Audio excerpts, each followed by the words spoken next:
Soon after my wife and I started having kids, our sex life fell apart.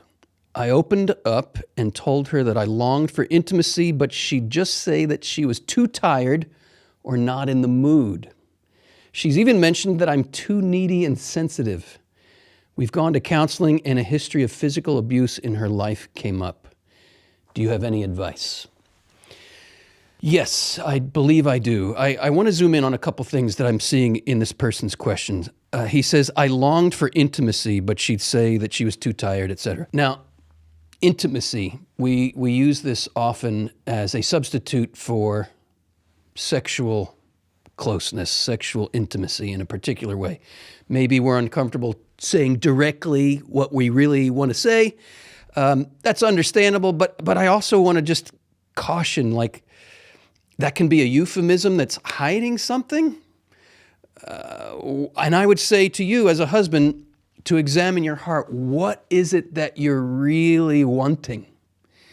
Because most women, if you are really, really wanting intimacy in the sense of vulnerable exposure of your heart and her heart and the closeness that comes from that, there are few women, certainly some, and based on some of what you later share about your wife, maybe your wife is struggling with intimacy in her life, is afraid of it because of physical abuse. We'll get to that in a moment. But few women would resist a husband's initiative in wanting genuine intimacy.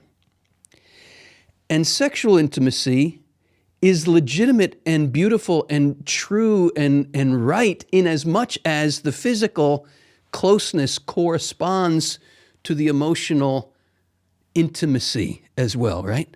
If we're just looking for a physical release in the sexual act, as men, most women will not want that at all. Will shut down, will say, I'm not interested, will make excuses, I'm too tired, etc.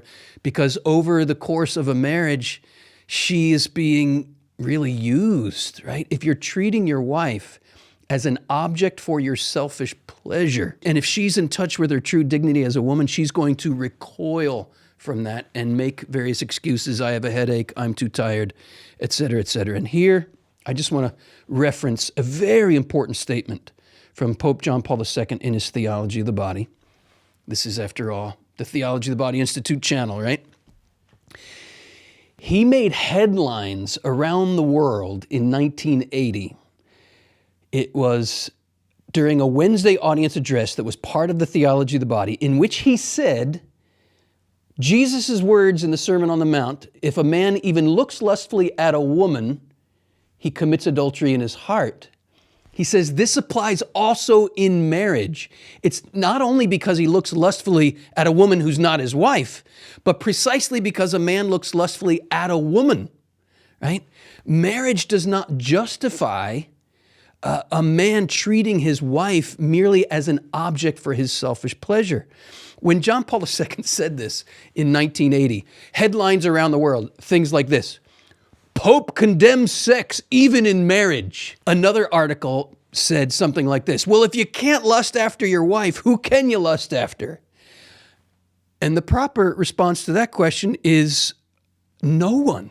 Lustful sexual behavior in and of itself is a terrible adulteration of God's plan for human sexuality. What does the word adulterate mean? It means to alter from its original purpose. The original purpose of the sexual union is the total gift of self, loving divinely, to say to the other, I give my whole being to you. I give my whole life to you freely, totally, faithfully. And if it is God's will, let there be life. And guess what that's called? The marriage commitment itself. The original plan of God for sexual union, for sexual intimacy, is to be a sacramental representation of the way God loves. And God loves through that marital covenant. I have betrothed myself to you forever, God says to his people. That's why marriage is a sacrament, because it's meant to reveal divine, life-giving love in the world. Sexual intercourse, properly understood, is meant to be an expression and renewal of wedding vows. Now, if this, my brother, is what you are wanting to say to your wife, and she is putting up resistance, I'm too tired, I'm not interested, etc., then chances are there's something going on in her heart.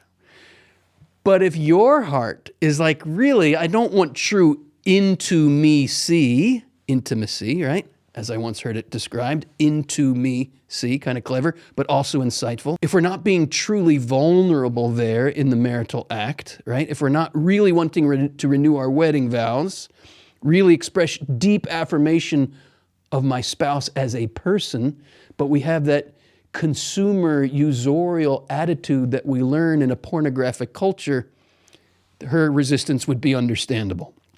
Now, let's get to the second point here. We've gone to counseling, and a history of physical abuse in her life came up. Do you have any advice? Without a doubt, my brother, and here I have great sympathy for what you have certainly suffered in this situation. Without a doubt, there are wounds in your wife's heart that compromise her ability to come to the marriage bed with an open heart, with vulnerability, and with a desire truly to be a gift to you. There's a wound there. And in a certain sense, we grow up in this pornographic culture.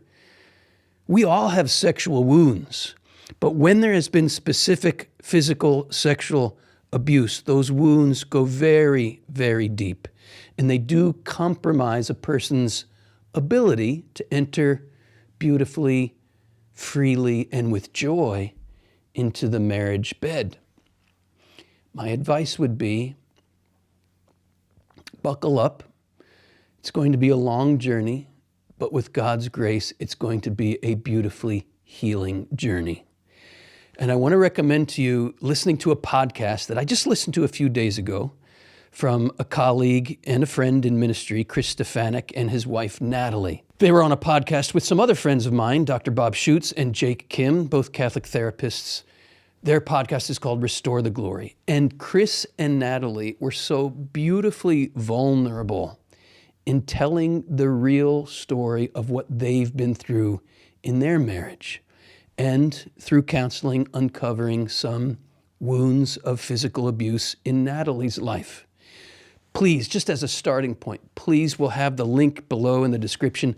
Listen to that podcast and hear the story of one couple's journey through those very, very painful wounds. The moment I listened to that podcast, I texted Chris Stefanik just to say, brother, thank you. Thank you for being so honest and open and vulnerable about what you and Natalie have been through. Because sadly, in Catholic ministry, sometimes you don't get that honesty. People who are in ministry think they have to have their life together in order to be in ministry. Well, if you look at the people who Jesus picked to be in ministry, you realize that ain't true. But anyway, and I certainly know that ain't true, because I know myself. But yeah, please listen to that as a starting point. And also in the description, we have a list of Catholic counselors that we recommend. This is going to take some real interior work. It's going to take loads of God's grace, but guess what? There's an infinite amount of grace being poured out on us through the grace of the sacrament of marriage. Yeah, in closing, I just want to offer this word of encouragement. The enemy attacks the greatest gifts that God gives us, right? And when we recognize certain wounds in our sexuality, this is not a sign that there's a problem with our sexuality itself. In fact, it's a sign of how great and beautiful and good our sexuality is in God's plan. That which is meant in God's plan to take us to the heights. There's an enemy who wants to get in there, twist it all up, and invert those rocket engines to take us to the lowest of lows. So it's not a surprise that you said things in your sexual life with your wife fell apart. These are the fruits of this fallen world we have been born into. Jesus himself acknowledges in this world we will have trouble. But here's the good news. Jesus also says right thereafter, take heart, for I have overcome the world. I want to say to you, my brother, and all of our listeners, if you want to go on a journey of entering into the redirection of those rocket engines towards the stars, then click that link below in the description, TOB for free, and we will send you 3 free sessions to our introductory course on John Paul II's Theology of the Body. It will unfold for you the path towards a glorious, beautiful redemption, not from our sexuality, but a redemption of our sexuality.